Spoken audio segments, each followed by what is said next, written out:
right under the Green New scam. And they don't work, and it's too expensive. And, you know, they told me that we're going to do everything possible to make this transition to the new administration very smooth. It's not smooth because they're doing that. They're playing with the courts, as you know. They've been playing with the courts for 4 years, probably got me more votes because I got the highest number of votes ever gotten by a Republican, by far, actually, by a lot. And, you know, we had a great election, so I guess it didn't work. But even to this day, they're playing with the courts. They're friendly judges that like to try and make everybody happy on the Democrat side. It's called lawfare. It's called weaponization of justice, and it's happened at a level nobody's ever seen before. So many. I defeated deranged Jack Smith. He's a deranged individual. I guess he's on his way back to The Hague, and we won those cases. Those were the biggest ones, and the press made such a big deal out of them, but we did nothing wrong. We did nothing wrong on anything, and the people saw that. You know, when they vote when a Republican, it's not easy for a Republican. When the Republican wins the popular vote by millions and wins all 7 of the swing states, people said, well, he could win 4. We won all 7, and we won them by a lot. That tells you we won. That tells, and they've been watching this injustice. I call it the Injustice Department. What they've done is so bad. The whole world has watched that. And it took work, but it got me a lot of votes because when explained, I mean, we have a judge in New York who's a very crooked judge. I'm under a gag order. I can't even talk about aspects of the case that are the most vital aspects. I'm under a gag. Do you know that I'm the president-elect of the United States of America? I'm a former very successful president. We had the greatest economy in the history of our country. We had borders that were sealed and beautiful. Everything was good. We had no wars. We defeated ISIS. We had no wars. Now I'm going into a world that's burning with Russia and Ukraine, with Israel. You took a look at that attack on October 7th, the attack on Israel, with the horrible way they got out. Not the fact that they got out. I would have been out before them.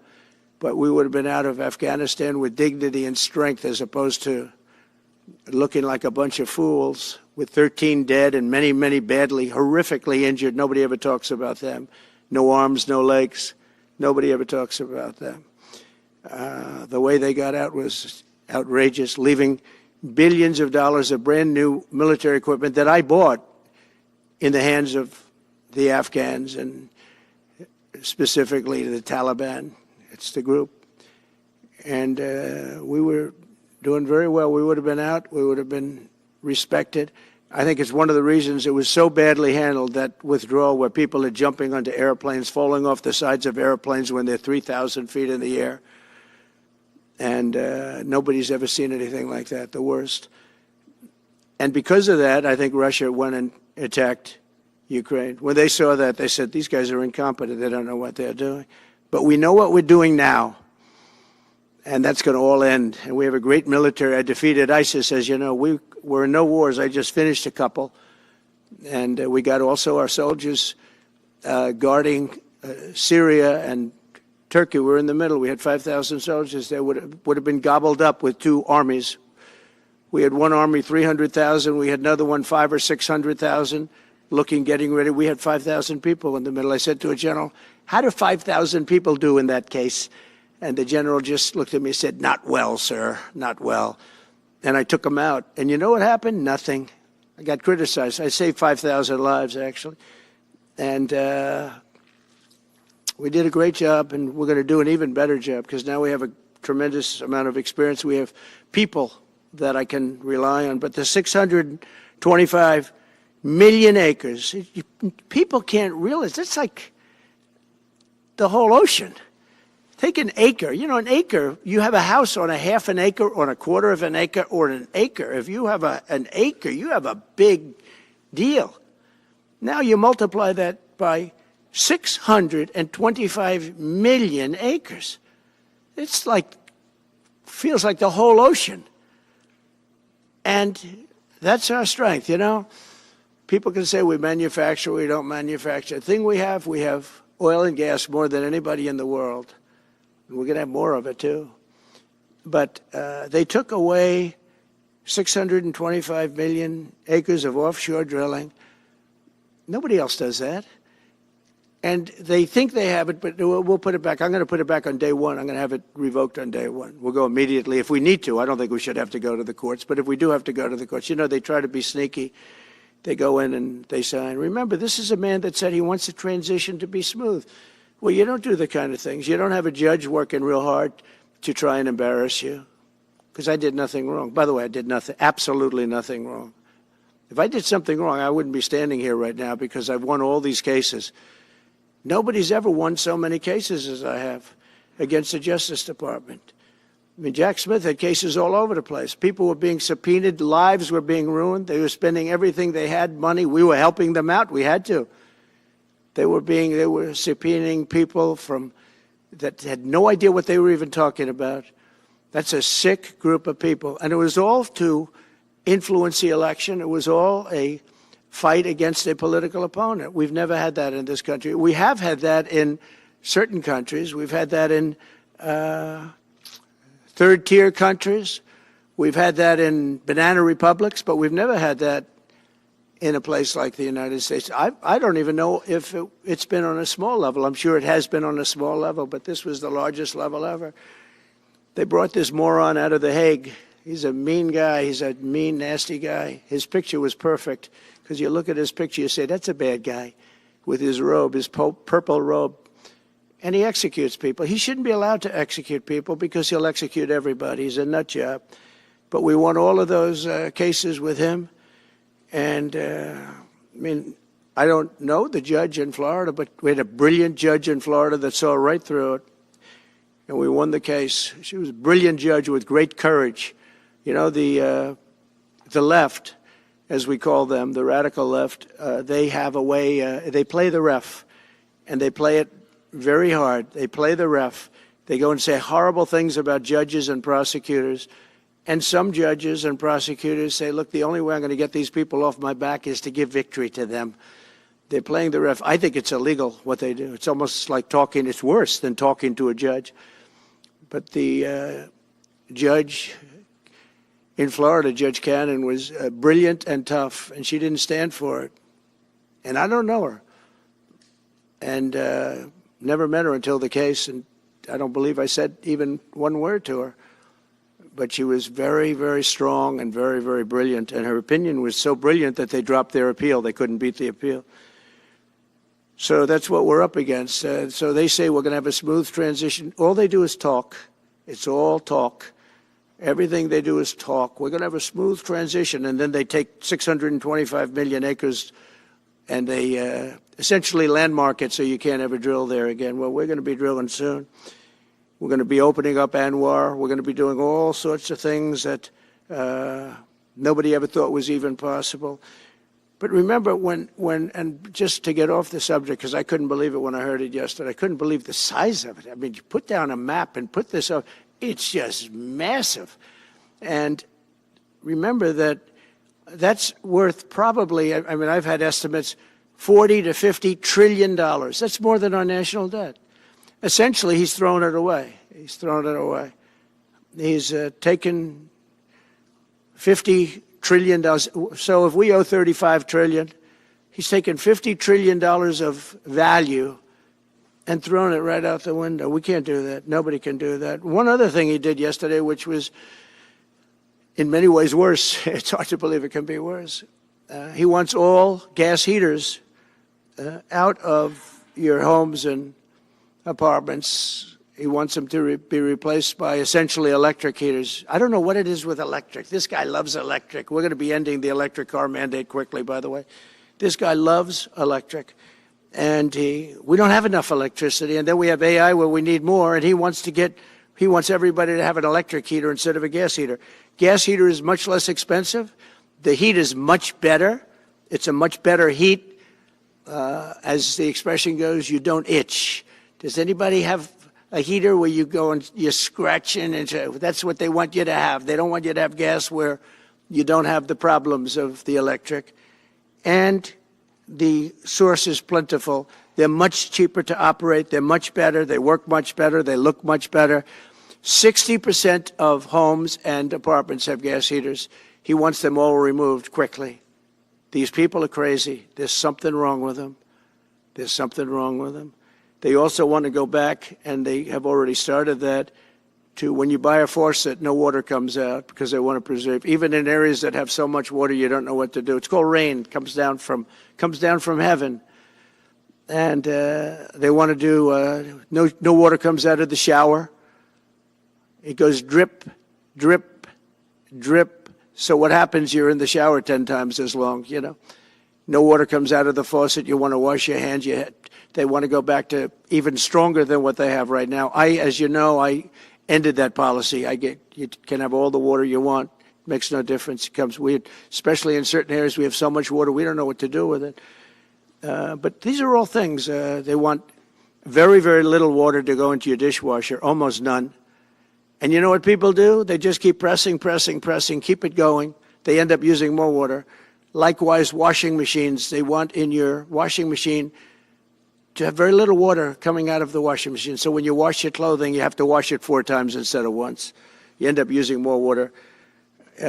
We're a party of common sense, and things that I'm telling you now is really all about common sense. On January 20th, we'll turn the economy around very quickly, because right now when I think of our economy, I think about inflation. That's what we have. We have inflation, I believe, at a level that we never had before. There's never been anything like it. And over the next 4 years, the United States is going to take off like a rocket ship. But really, it's already doing it. If you take a look, just last month, SoftBank announced the $200 billion. I think it'll be 200. He said between 100, and I said, how about making it 200? And he sort of said yes, but let's say it's 100, but it might be 200, right, Brian? Dollars, United States, creating more than 100,000 jobs. Hussein just announced a tremendous investment that he's going to make, and that's money that's in the bank. He's going to come and do it, and he'll do a great job, and he'll build the best centers in the country, I guarantee, because I know the way he builds. Since my election, the stock market has set records. The S&P 500 index has broken above 6,000 points for the first time ever, never even close. In a single month, small business optimism soared 41 points. It's not a 41. It went up 41 points. And that's the largest in the 39-year history of the group that does it. According to Gallup, the American people's confidence in the economy has just surged to the highest level in history. That's why I have a news conference like that. I take the greatest business leaders in the world. I say, hey, do you want to say you're going to invest the money? They're not looking for news conferences. They're saying, what am I doing here? They go in and they invest money. But it's good to know where the smartest business people in the world are investing, and they're investing in the United States. So we've done this all in 2 months of not being there. You know, we haven't been there. And it's pretty amazing, and we think we're going to do some really great things, really great things. We're being respected again all over the world. The Panama Canal is a disgrace, what took place at the Panama Canal. Jimmy Carter gave it to them for $1, and they were supposed to treat us well. I thought it was a terrible thing to do. You know, it was the most expensive structure ever built in the history of our country, relatively. It would be the equivalent of substantially over $1 trillion today. We lost 38,000 people.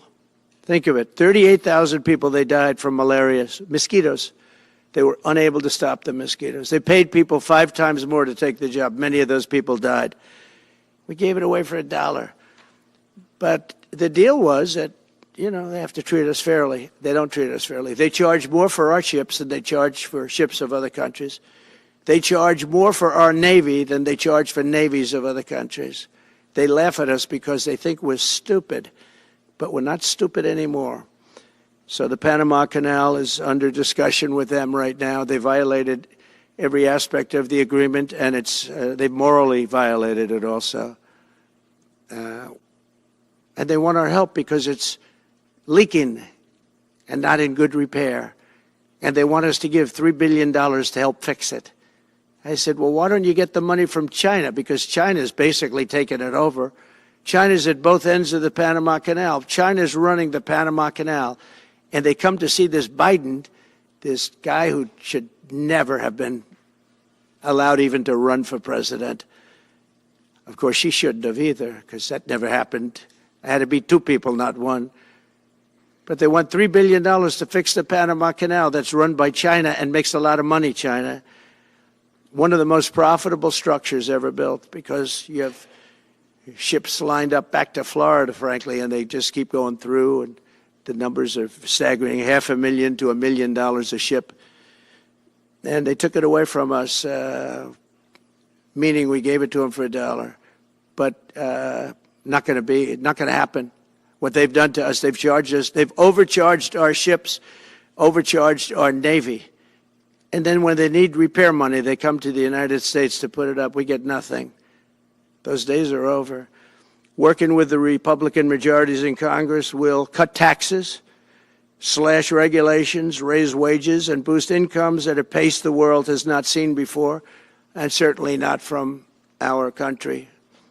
We had a big chunk of it for the first 3 years prior to COVID coming in my administration. We had the greatest economy in history. We cut the most regulations in the history of our country, and I did that all in 4 years, by 4 times more than any other president cut. We did that in 4 years, and we were just getting started. We'll impose new tariffs so that the products on our stores will once again be stamped with those beautiful words, made in the USA. And we are not treated well, as you know, by Canada. Canada is subsidized to the tune of about $200 billion a year, plus other things. They don't essentially have a military. They have a very small military. They rely on our military. It's all fine, but, you know, they got to pay for that. It's very unfair. I have so many great friends. One of them is the great one, Wayne Gretzky. I said, run for prime minister, you'll win it'll take 2 seconds. But he said, well, am I going to run for prime minister or governor? You tell me. I said, I don't know. Let's make it governor. I like it better.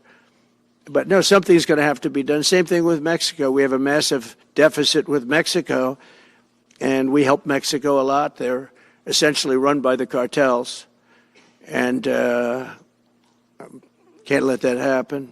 Mexico's really in trouble, a lot of trouble. Very dangerous place.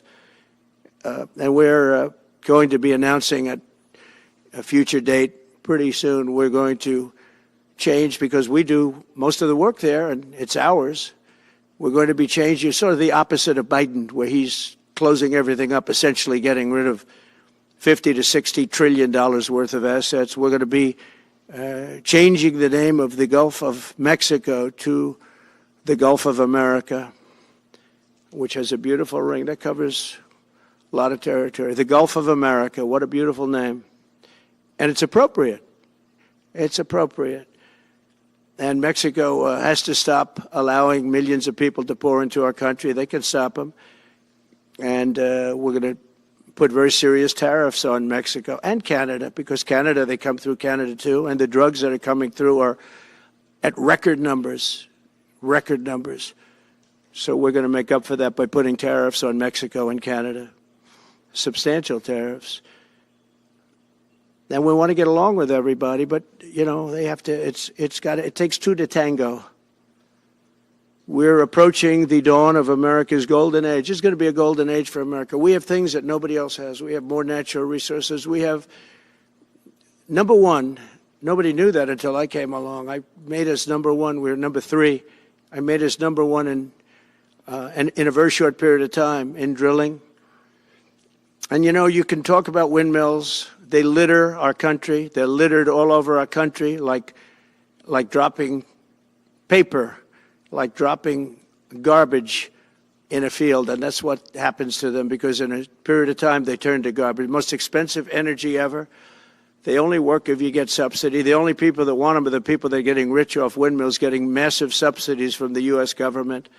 And it's the most expensive energy there is. It's many, many times more expensive than clean natural gas. So we're going to try and have a policy where no windmills are being built. You know, off the coast of New Jersey, they want to build like 200 windmills. The people are going crazy. Nobody wants them. and they're very expensive. They don't work without subsidy. You don't want energy that needs subsidy. Energy is a good business. You don't need subsidy. But when you build these massive towers, I mean, they're 25 stories tall, 40 stories. They have one 70 stories tall. The blades, they take 3 ships to ship them. It's crazy. They're dangerous. You see what's happening up in the Massachusetts area with the whales, where they had 2 whales wash ashore in, I think, a 17-year period. And now they had 14 this season. The windmills are driving the whales crazy, obviously. And they had actually over, I think, 125 or something over a number of years. And we don't want that to happen. It's a disaster it's amazing the way a true environmentalist would say, oh, we love wind. It sounds good, but that's about where it ends. You know, after 10 years, you have to redo them.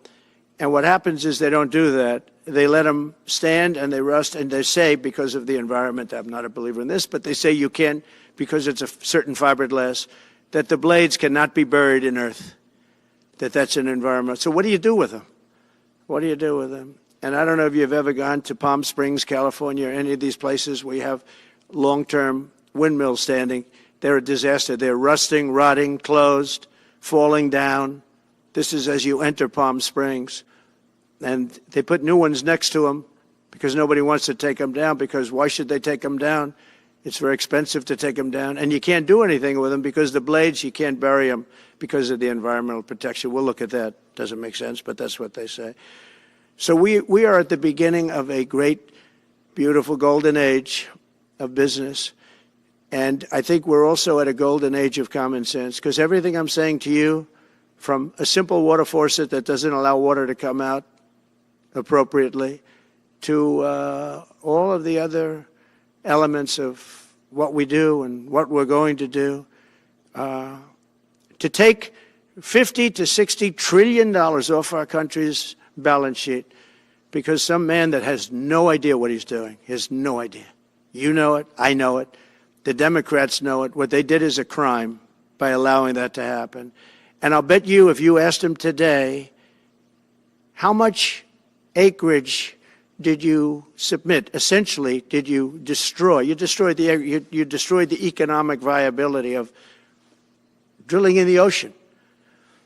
And with AI coming along and all, you know, a lot of people don't realize that AI is going to be a big thing, but you'll need double the electricity at least that we have right now. So right now we produce electricity for many, many different things. AI is a very big deal in terms of the future. China is already building electric facilities, big, bold electric facilities. And you know how they're being fired up? With coal. They're being fired up with coal. And we're going to build bigger and better ones. People like Hussein that are doing the same thing as he is. I'll bet they don't do it as well because I know how he does it, but they're doing a lot of things. The problem is they can't get their permits because I say build the plant with the building. So with the structure, build the plant, because if you go into grids are old. So they said, that's a great idea. In other words, build your electric facility alongside of your plant.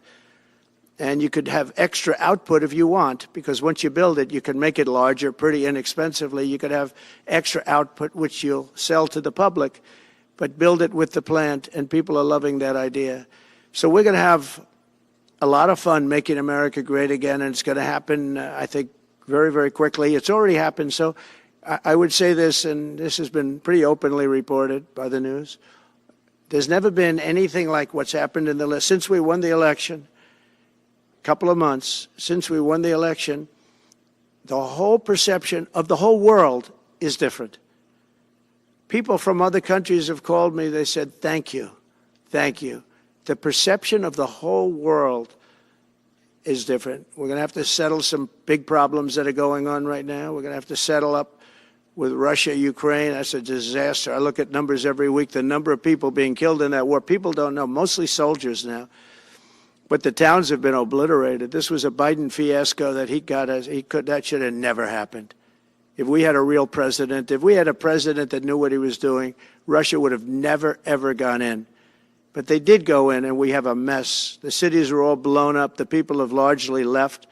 And the soldiers are killing each other at levels that haven't been seen since the Second World War. So we'll have to get that one straightened out, too. That's a tough one. Much tougher than it would have been before it started, I can tell you that. A deal could have been made just by an average deal maker. Deal could have been made on that. So thank you all for coming. We'll take a couple of questions. Yeah.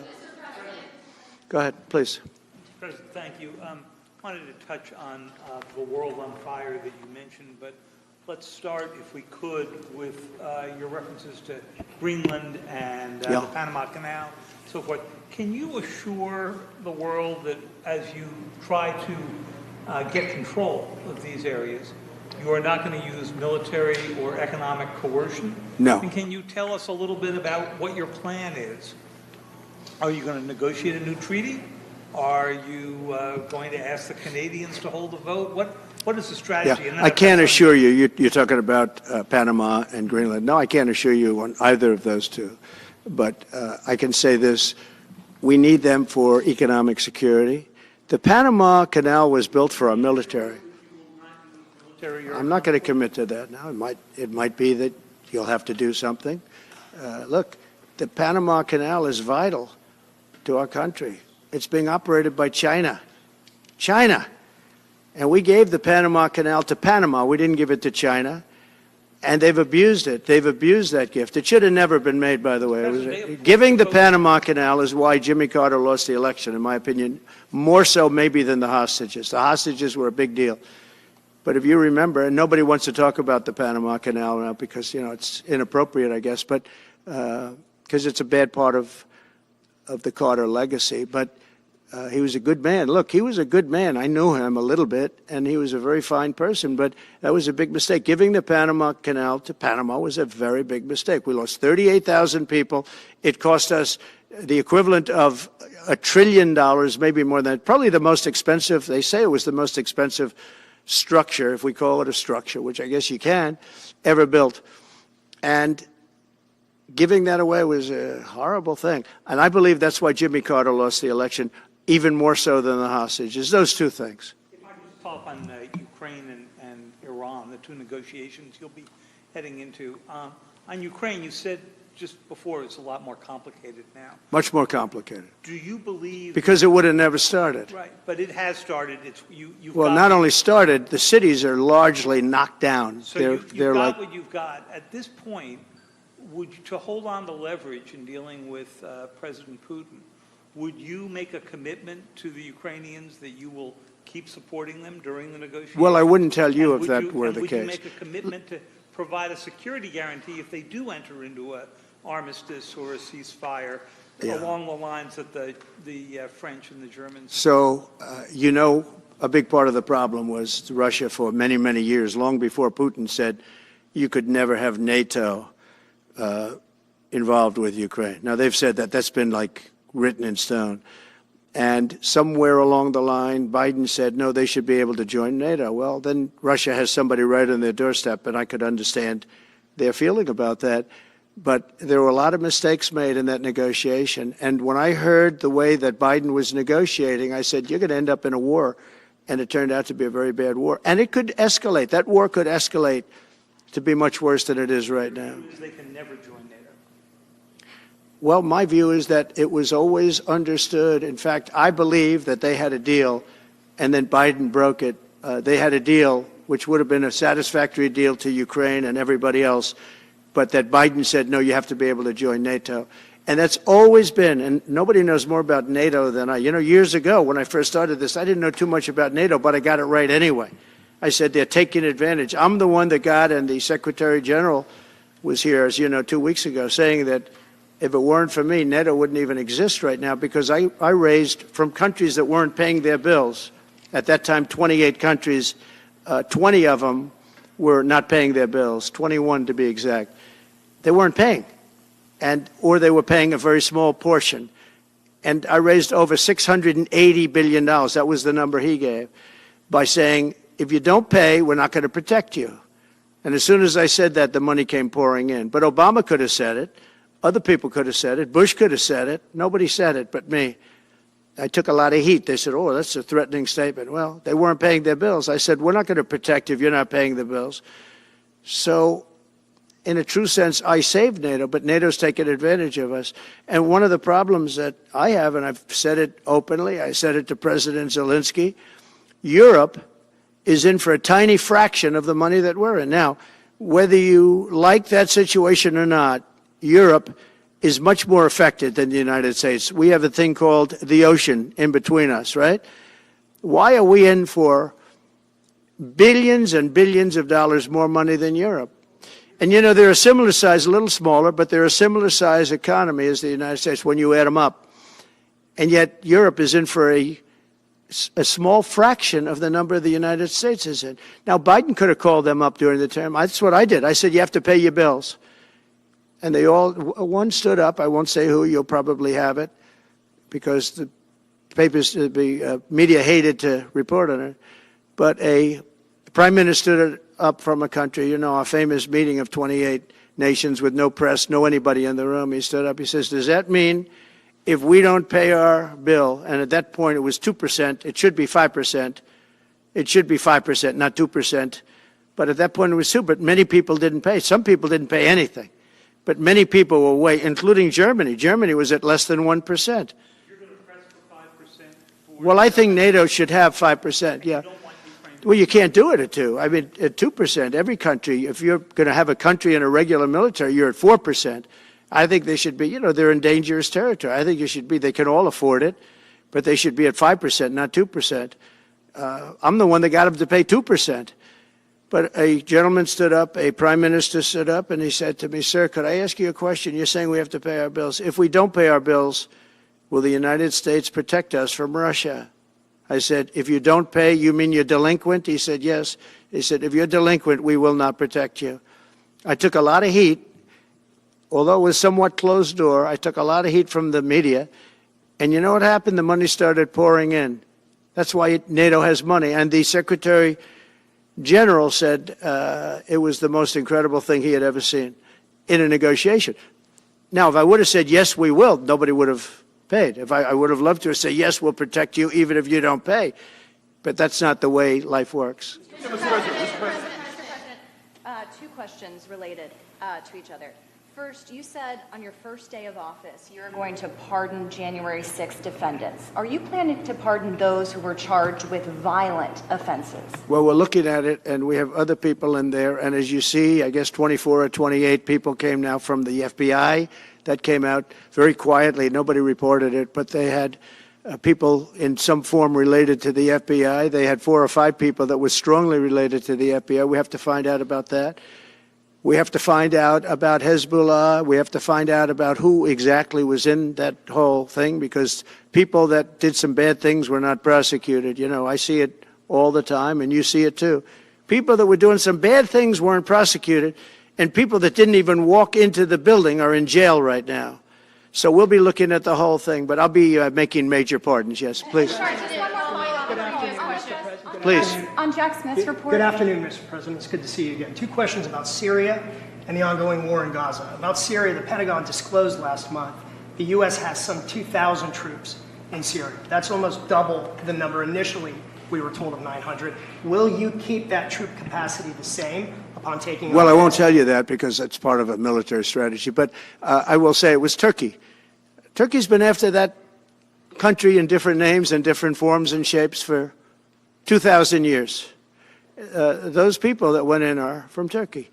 And President Erdogan is a friend of mine. He's a guy I like, respect. I think he respects me also.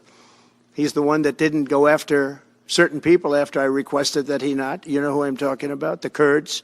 I don't know how long that's going to, because they're natural enemies. They hate each other. But he didn't do that yet. And he didn't do it in the past also. He started, and I said, please don't do that, and he didn't do it. So, but if you look at what happened with Syria, Russia was weakened, Iran was weakened, and he's a very smart guy. And he sent his people in there through different forms and different names, and they went in and they took over, and that's the way it is. I'm sorry, I don't mean to interrupt you. Do you have concerns about HTS taking control of Syria? By the way, I have the envoy here. Is that in the back? Standing with my son, Eric, is Steve Witkoff, who's just got back from the Middle East, and he's done a fantastic job. He's a great deal maker.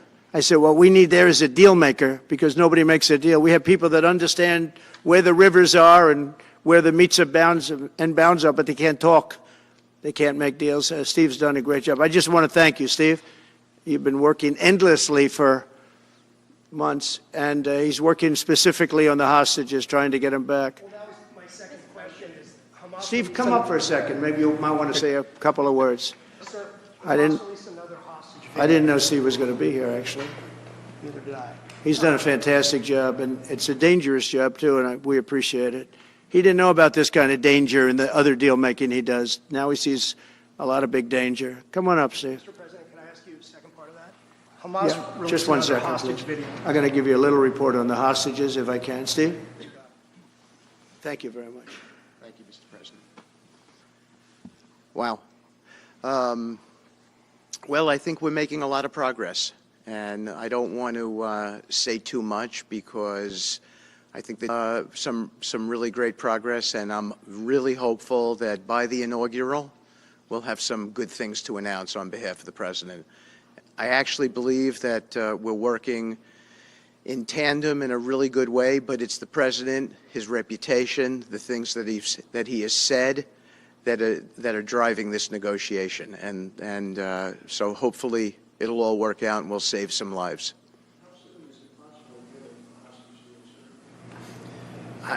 I believe we've been on the verge of it. I don't want to discuss sort of what's delayed it. There's no point to be negative in any way. But I think it's the President, his stature, what he said he expects, the red lines he's put out there, that's driving this negotiation. I'm going back probably either this evening or tomorrow night. Are you confident there'll be a deal before January 20th, or is that something that's likely to happen, if there's a deal even at all? And we've been hearing this now for the better part of... I know. since October I would say... They better be. Right. I would say that the President is exasperated. I don't want to talk for him, but look, I don't know anyone who delegates better than President Trump. He gives us a lot of authority to speak on his behalf, and he exhorts us to speak emphatically. And emphatically means you better get it, you better do this, because the alternative... Do you think they're waiting for President Trump to take office?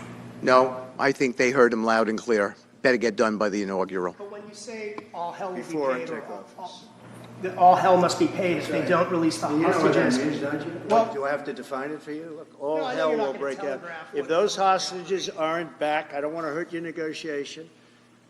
If they're not back by the time I get into office, all hell will break out in the Middle East. Can you elaborate? And it will not be good for Hamas, and it will not be good, frankly, for anyone. All hell will break out. I don't have to say anymore, but that's what it is. And they should have given them back a long time. They should have never taken them. There should have never been the attack of October 7th. People forget that.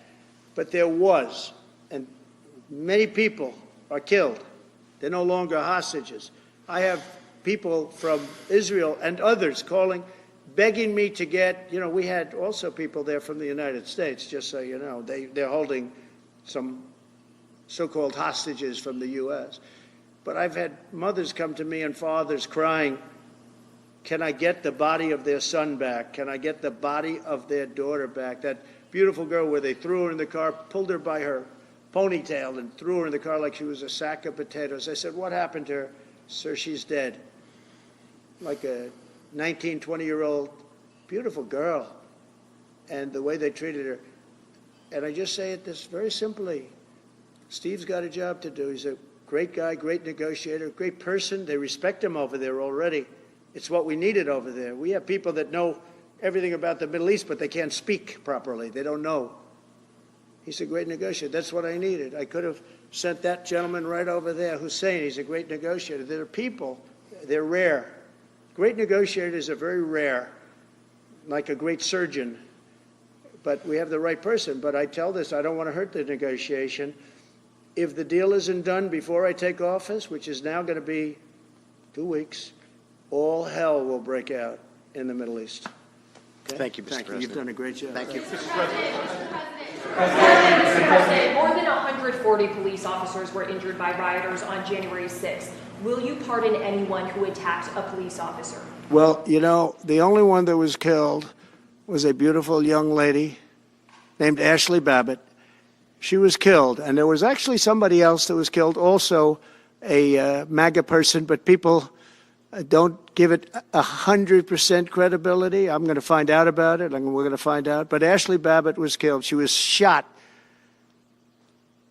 She had never been shot. She was shot for no reason whatsoever.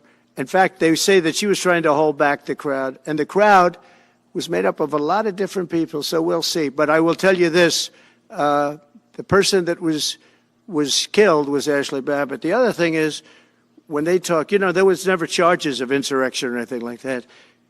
But if there were, this would be the only insurrection in history where people went in as insurrectionists with not one gun, okay?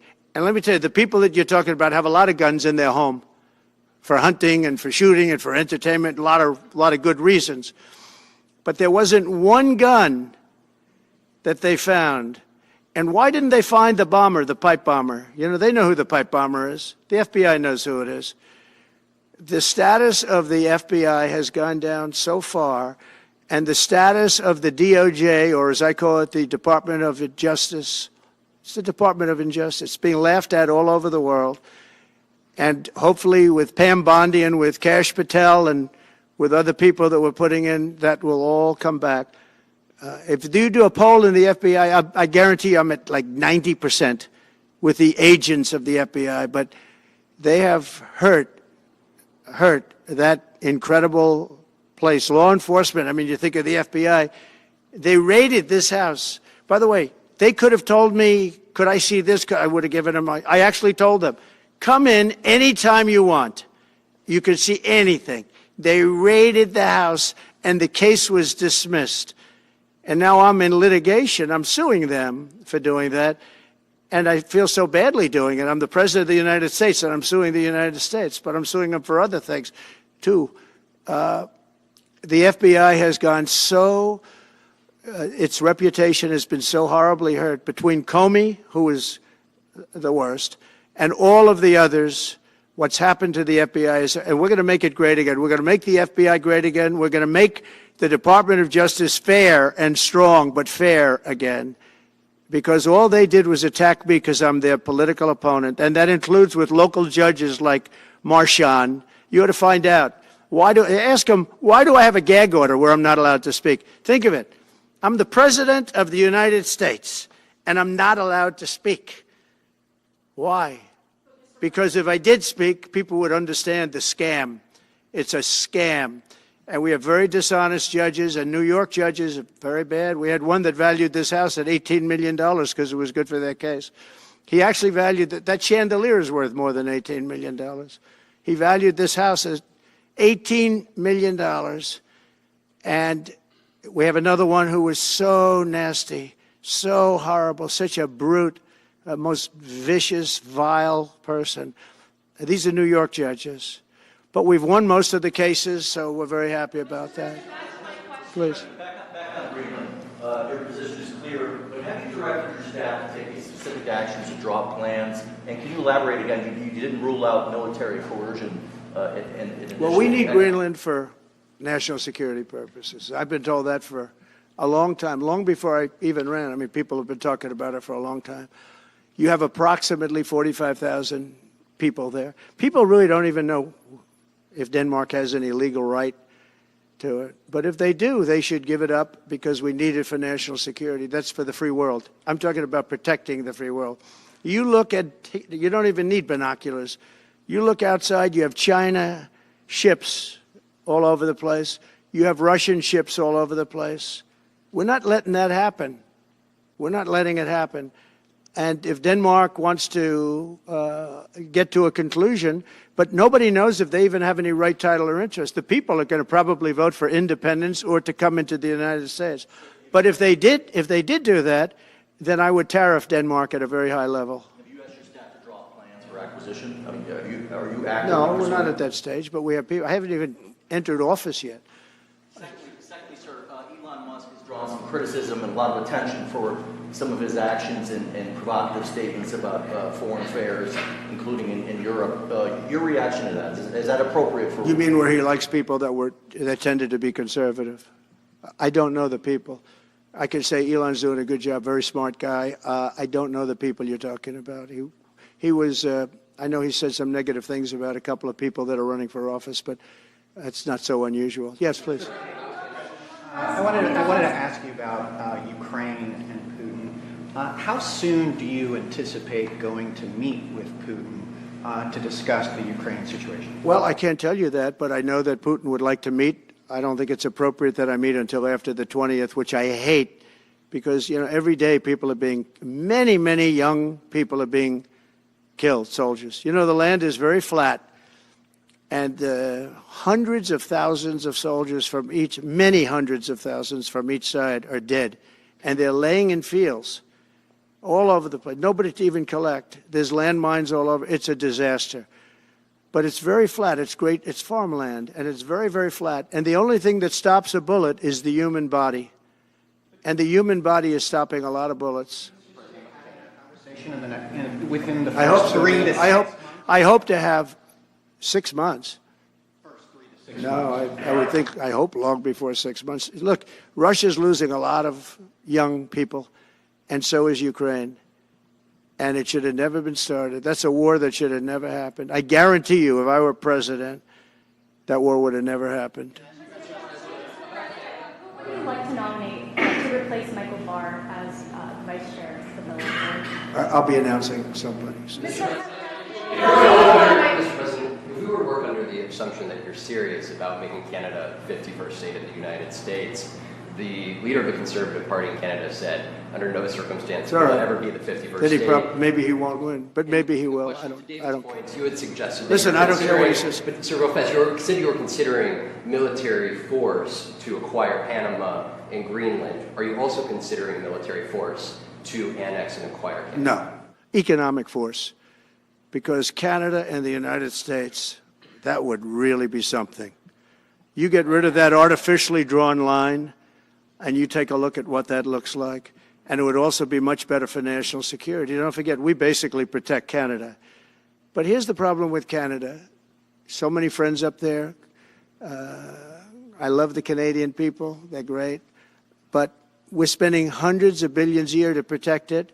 We're spending hundreds of billions a year to take care of Canada. We lose in trade deficits. We're losing massive. We don't need their cars. You know, they make 20% of our cars. We don't need that. I'd rather make them in Detroit. We don't need the cars. We don't need their lumber. We have massive fields of lumber. We don't need their lumber. We have to unrestrict them because stupid people put, you know, restrictions on, but I can do that with an executive order. We don't need anything they have. We don't need their dairy products. We have more than they have. We don't need anything. So why are we losing $200 billion a year and more to protect Canada? And I said that to, as I called him, Governor Trudeau. I said, listen, what would happen if we didn't subsidize you, if we didn't, because we give them a lot of money. We help them. As an example, we're buying icebreakers, and Canada wants to join us in the buying of icebreakers. I said, you know, we don't really want to have a partner in the buying of icebreakers. We don't need a partner. But no right. Nope. No right. Here's what we have. We have a right not to help them with their financial difficulties because we owe $36 trillion too. We're going to start knocking it out pretty fast, but we're going to be able to do it because of energy and other things. But no right. No right. But why are we supporting a country, $200 billion plus a year? Our military is at their disposal. All of these other things, they should be a state. That's why I told Trudeau when he came down, I said, what would happen if we didn't do it? He said Canada would dissolve. Canada wouldn't be able to function if we didn't take their 20% of our car market. You know, again, they send us hundreds of thousands of cars. They make a lot of money with that. They send us a lot of other things that we don't need. We don't need their cars, and we don't need the other products. We don't need their milk. We got a lot of milk. We got a lot of everything, and we don't need any of it. So I said to him, well, why are we doing it? He said, I don't really know. He was unable to answer the question, but I can answer it. We're doing it because of habit, and we're doing it because we like our neighbors, and we've been good neighbors. But we can't do it forever, and it's a tremendous amount of money. And why should we have a $200 billion deficit and add on to that many, many other things that we give them in terms of subsidy? And I said, that's okay to have if you're a state. But if you're another country, we don't want to have it. We're not going to have it with European Union either. European Union, we have a trade deficit of $350 billion. They don't take our cars. They don't take our farm product. They don't take anything. And so we're not going to have it with them either. Brian, go ahead. Yes. Happy New Year, by the way. Thank you. We have some breaking news. You may not be aware of this, but it looks like Cannon has blocked the DOJ from releasing the Smith's report until further court proceedings. Get your thoughts on that. Wow, that's a big story. Yeah. So if I get it right, the fake witch hunt started by the DOJ having to do with books and records, and Biden had many more, and he wasn't protected by the Presidential Records Act, I was. But all of that fake stuff that took the lives of people, I mean, literally destroyed people. People are destroyed because of what they did. Destroyed. But we got to be president. But Biden did it for 40 years. He did it when he was a senator. That was illegal. And they ruled it was illegal. How about that? They said, it's illegal, but he's unfit to stand trial. So he can stand and be president of the United States, but the prosecutor found that he's unfit for trial. I was going to use that as a major talking point, but I never got to use it because all of a sudden I had a new candidate who was also sort of unfit to stand trial, right? But so what you're saying is that the judge just blocked the, so Cannon was thrown off the case. They dropped their appeal because he had no case. They dropped all of that, the lawsuits against us. They lost the lawsuit. So this is deranged Jack Smith. So he dropped the lawsuits. He was told to by the DOJ because they had no lawsuit. They lost in court in front of a very strong and a very brilliant judge. They lost in court, and that pertained to other cases in other courts. So he wanted to do a report just before I take office, probably. So he'll do like a 500-page report, and it'll be a fake report, just like the investigation was a fake investigation. And I said, well, wait a minute. This guy was thrown off in disgrace. In disgrace. He's going back to The Hague or wherever they're going to send him. In disgrace. Because he failed so badly. Because it was a fake case against a political opponent. They thought they were going to use this to beat me. So what you're saying is, I'm just hearing that they're not allowed to issue the report. So if they're not allowed to issue the report, that's the way it should be. Because he was thrown off the case in disgrace. Why should he be allowed to write a fake report? It'll only be a fake report. That's great news. Yeah. Good. And if I can just follow up real quickly, you want to comment, many Americans are angry that we're sending millions of dollars every month to the Taliban. Do you anticipate? It's not even believable. Billions of dollars, not millions, billions. We pay billions of dollars to essentially the Taliban, Afghanistan. And that's given by Biden. That's the same man that took away $50 to $60 trillion worth of value from the United States. Think of it. Probably our most valuable asset. Took away our most valuable asset. This can't be allowed to happen. We are now a nation of common sense.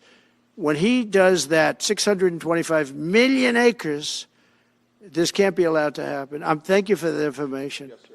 Most other people probably knew about it, but they wouldn't have told me, right? Mr. President, on the campaign trail, you vowed to bring down the prices at grocery stores very fast. Yeah, we won't do it fast. But then you recently told Time Magazine that bringing down prices would be very hard. So what can the American people expect when you get into office? It's always hard to bring down prices when somebody else has screwed something up like they did, but we'll bring them down, we'll get them down. Energy is going to bring down prices. We're going to have a lot of energy, and energy is what brought it up. Energy and their bad spending is what brought it up, and energy is going to bring it down. We're going to have prices down. I think you're going to see some pretty drastic price reductions. As an example, food, bacon, ham, apples, everything has gone through the roof. It's one of the reasons I won. So as you know, I said it, inflation was one of the reasons I won, but I think the biggest reason I won was the fact that they are allowing prisoners to come into our country They released their prisoners, their murderers. Thousands of murderers are now walking around the streets of our cities and farmland all over. Murders, people that have killed. Many, 32% have killed more than one person. They released them from their jails, their prisons, and their mental institutions and insane asylums into our country. I believe that's the reason we got such a large vote. All right, maybe one or two more questions. Yeah, please, go ahead. Go ahead. You go. So can you, President Carter is laying in state today in Washington. You had some harsh words for him about the Panama Canal. Is there any disconnect there? Do you feel a little bit bad about doing that on this day? No, I liked him as a man. I disagreed with his policy. So, hey, he thought giving away the Panama Canal was a good thing. I think it cost him the election. That and the hostages. I actually think that was a bigger factor because that's a deal that just should not have been made. But, again, this was a question that was asked of me. I didn't bring it up. I didn't want to bring up the Panama Canal because of Jimmy Carter's death. But people don't bring it up. But you and other people have asked me about it. No, it's a deal that I was very strongly against. I was a young guy when this took place, but just why would we spend all of that money, lose 38,000 people to malaria, the mosquito? They were dying. It was horrible what was happening. They paid them 4 times more than they would make in the United States, but they knew they were going to go over there and die. And they died in the jungles of malaria. There was nothing we could do to stop it. 38,000. And then we gave it away for $1. Without getting your agenda through Congress, you appeared to open the door in your radio interview yesterday for a 2-bill approach. Is it still your preference for one big, beautiful bill, as you have said? Well, I like one big, beautiful bill, and I always have, I always will. But if 2 is more certain, it does go a little bit quicker because you can do the immigration stuff early. Now, you have to understand, for immigration and for the wall, we won the case on the wall. They tried to sell the wall for 5 cents on the dollar, by the way. And we had, fortunately, a judge that stopped that. But they were already discarding the wall. And 5 cents on the dollar. And you know what they were doing? They were calling us up and saying, we'll sell it back to you at 200 cents. In other words, double what we paid for it. So they were going to buy it from this guy for 5 cents on the dollar. They were making deals. And fortunately, we had a very smart judge that stopped it cold. I think he called for an investigation, too, and he should. But think of it. They were selling the wall that was exactly the wall that the Border Patrol wanted. That was designed by them. Steel, concrete, rebar, exactly as they want. Very, very heavy steel, very powerful steel, hard to cut. Very, very heavy 7,000-pound concrete, which is a very strong concrete. Everything was top of the line. Very expensive. Would be double what we paid for it then, 6 years ago. But let me just tell you, they were selling it for 5 cents on the dollar to people, and those people were calling us, asking us to pay them 200 cents because it's a good deal because we can have it immediately. And you know what immediately is? Just leave it in place. No, the papers haven't written that, though. That deal is like all the other things that these people do. These people either hate our country or they're very stupid. And I don't believe they're stupid because nobody can cheat on elections like they cheat and be stupid. They either hate our country or they're stupid. So remember what I said because nobody wants to report it. They were selling the wall for 5 cents on the dollar and trying to resell it back to us for 200 cents or less, but for 200 cents on the dollar. That's a nice return. They announced that it will stop putting fact checks on posts on its website. And Meta said today it would stop putting fact checks on its website and instead allow community. Well, I watched their news conference, and I thought it was a very good news conference. I think they've come a long way. Meta. Facebook. I think they've come a long way. I watched it. The man was very impressive. I watched it. Actually, I watched it on Fox. I'm not allowed to say that. Say it? Do you think he's directly responding to the threats that you have made to him in the past? With Probably. Yeah, probably. The last time you were here, you were asked a question about the U.S. possibly launching a preemptive strike on Iran. You said you wouldn't answer that question. On who? Obviously, on Iran. The U.S. launching a preemptive strike on Iran's nuclear facilities. And I said, I don't talk about it. It's a military strategy. But it is a legitimate question. It's not really, because only a stupid person would answer it. Look, it's a military strategy, and I'm not answering your questions on military strategy. All right, one more. Brian, go ahead. Brian. Could you give us a preview of what you might be talking to leaders of Congress who are expected to come here in the next couple of days? And you've got a very supportive Congress behind you. Yeah, they're great. So we have a wonderful Republican Congress. We have a leader that I have a lot of confidence in. I think he's going to be hopefully a great leader, a great speaker. And we have a leader, by the way, in the Senate I think has been great. John Thune has been doing a fantastic job. But it goes through the House first. And the question is whether or not we do the two bills or one bill. And, you know, look, I can live either way. I like the idea of the one big bill, but I can live either way. But they'll be coming down. The senators also will be coming down. And then ultimately we'll be meeting in the White House in a few weeks. But right now this is the winter season. You know, they sort of call this the winter White House. It was built, I don't know if you know this, Marjorie Meriwether Post and E.F. Hutton built this. It was the greatest of all the estates in our country.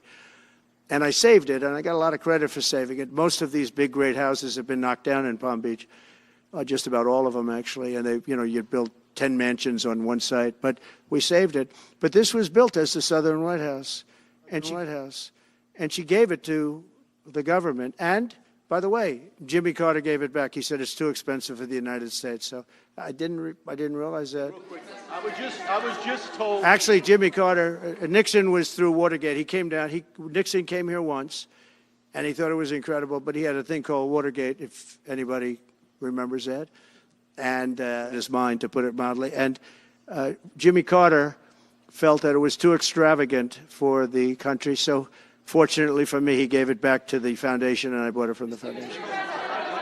President, on reconciliation, some Republicans saying in trade for a massive bill that you and they share the interest in, they want to see big spending cuts. Do you agree with that? And what Well, I'm okay with spending cuts. I like spending cuts. Just I'm on the record for spending cuts. And the debt ceiling was given to us. It shouldn't have been, but it was put in our lap. And what I want in terms of debt ceiling isn't the ceiling. I just don't want to see a default. That's all I want. I never talked about spending more money necessarily than all I want to see is no default, because nobody knows what would happen if there was a default.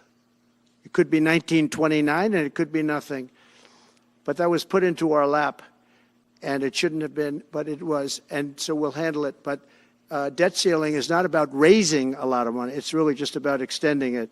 I just want to see an extension.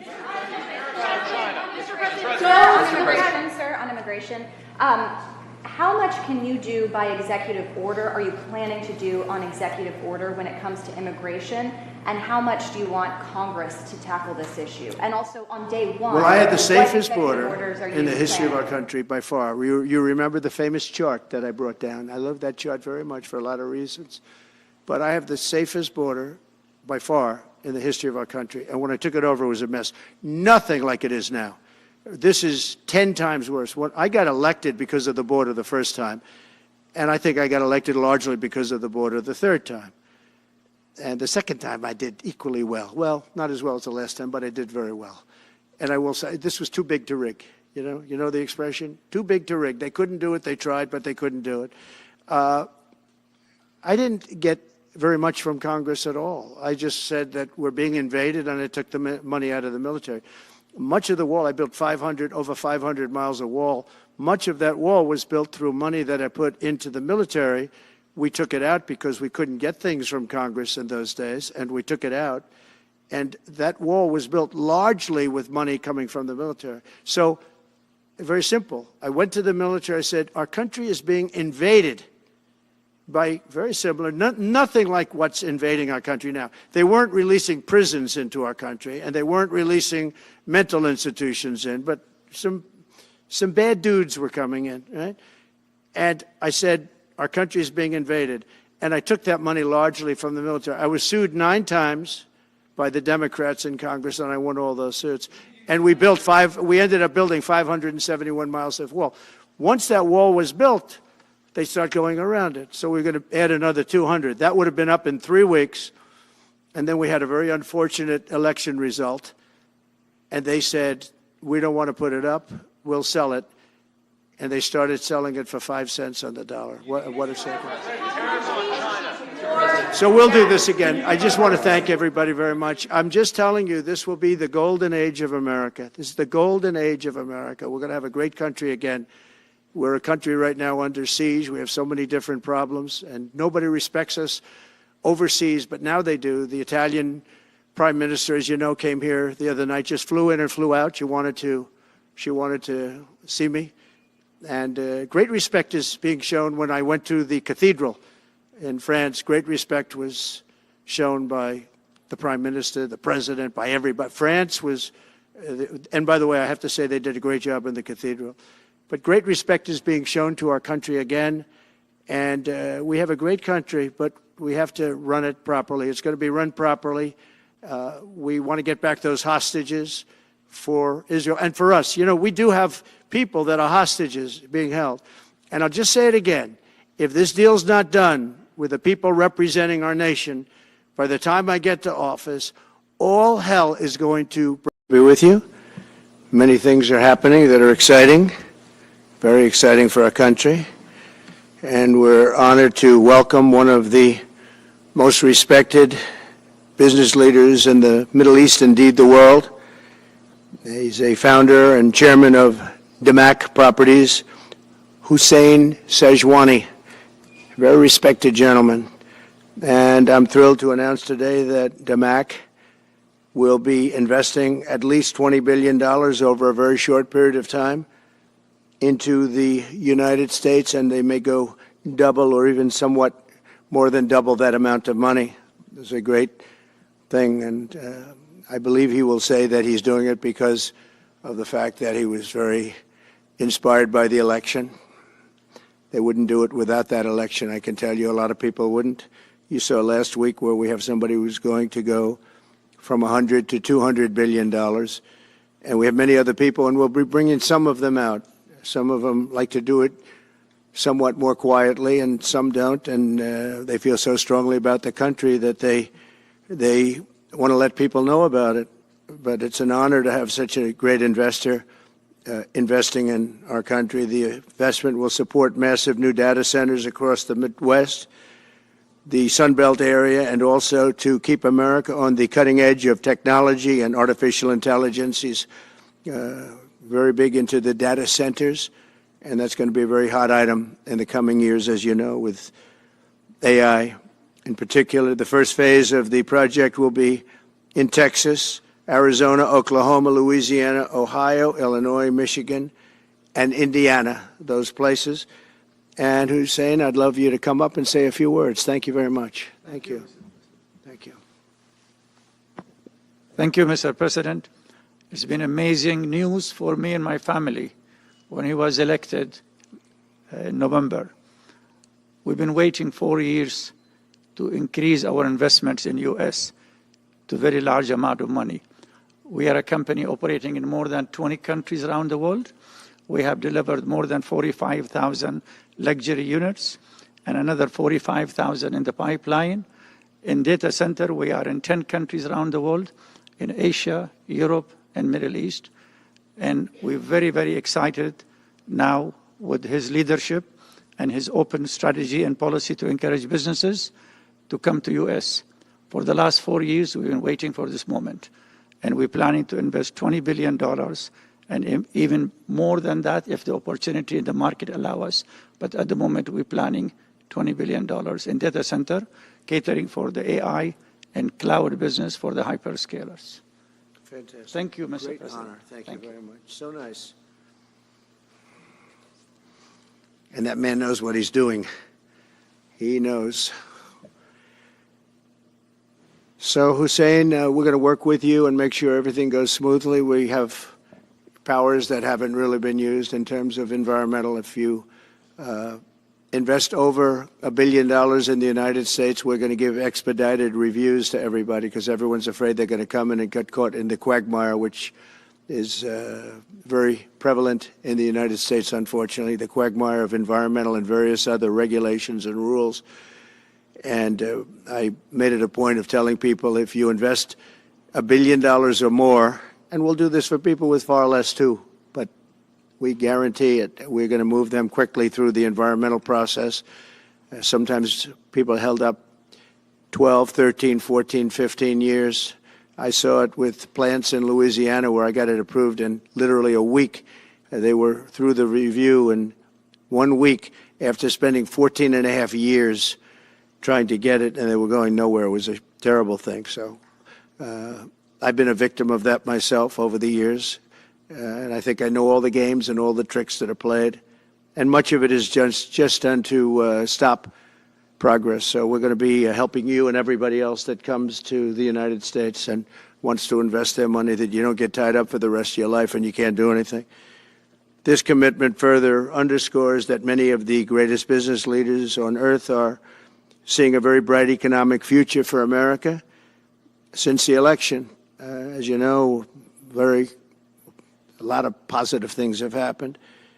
We are inheriting a difficult situation from the outgoing administration, and they're trying everything they can to make it more difficult. Inflation is continuing to rage, and interest rates are far too high. And I've been disappointed to see the Biden administration's attempt to block the reforms of the American people and that they voted for. We had a landslide election. We won every swing state. We won the popular vote by millions and millions of people. Nobody even knows how many people, millions. And they're still counting in some areas. You know, they're still counting the vote in some areas. Can you believe this? What a place. What a horrible place. One of the things we're going to do is we've got to fix the election so that we get honest counts and they get done by 10 o'clock in the evening or something thereabouts. They have places where they're still counting votes.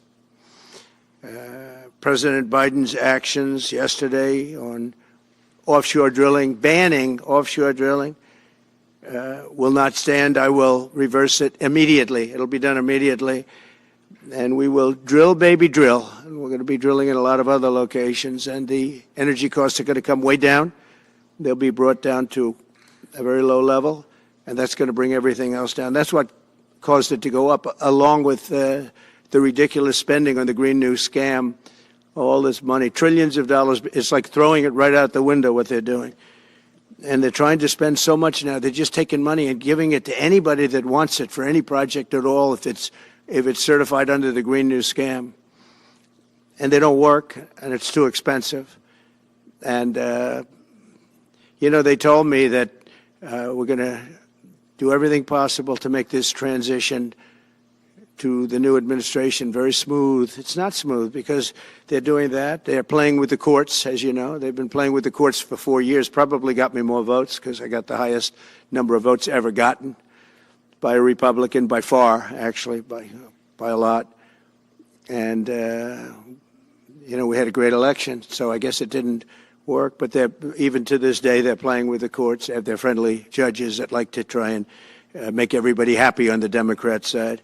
It's called lawfare. It's called weaponization of justice, and it's happened at a level nobody's ever seen before. So many. I defeated deranged Jack Smith. He's a deranged individual. I guess he's on his way back to The Hague. And we won those cases. Those were the biggest ones. And the press made such a big deal out of them, but we did nothing wrong. We did nothing wrong on anything. And the people saw that. You know, when they vote when a Republican, it's not easy for a Republican. When the Republican wins the popular vote by millions and wins all 7 of the swing states, I'm under a gag order. I can't even talk about aspects of the case that are the most vital aspects. I'm under a gag. Do you know that I'm the president-elect of the United States of America? I'm a former very successful president. We had the greatest economy in the history of our country. We had borders that were sealed and beautiful. Everything was good. We had no wars. We defeated ISIS. We had no wars. Now I'm going into a world that's burning with Russia and Ukraine, with Israel. You took a look at that attack on October 7th, the attack on Israel, with the horrible way they got out. Not the fact that they got out. I would have been out before them. But we would have been out of Afghanistan with dignity and strength as opposed to looking like a bunch of fools with 13 dead and many, many badly, horrifically injured. Nobody ever talks about them. No arms, no legs. Nobody ever talks about them. The way they got out was outrageous, leaving billions of dollars of brand new military equipment that I bought in the hands of the Afghans and specifically the Taliban. It's the group. And we were doing very well. We would have been out. We would have been respected. I think it's one of the reasons it was so badly handled, that withdrawal, where people are jumping onto airplanes, falling off the sides of airplanes when they're 3,000 feet in the air. And nobody's ever seen anything like that, the worst. And because of that, I think Russia went and attacked Ukraine. When they saw that, they said, these guys are incompetent. They don't know what they're doing. But we know what we're doing now. And that's going to all end. And we have a great military. I defeated ISIS, as you know. We're in no wars. I just finished a couple. And we got also our soldiers guarding Syria and Turkey. We're in the middle. We had 5,000 soldiers. They would have been gobbled up with two armies. We had one army, 300,000. We had another. We did a great job, and we're going to do an even better job because now we have a tremendous amount of experience. We have people that I can rely on. But the 625 million acres, people can't realize, it's like the whole ocean.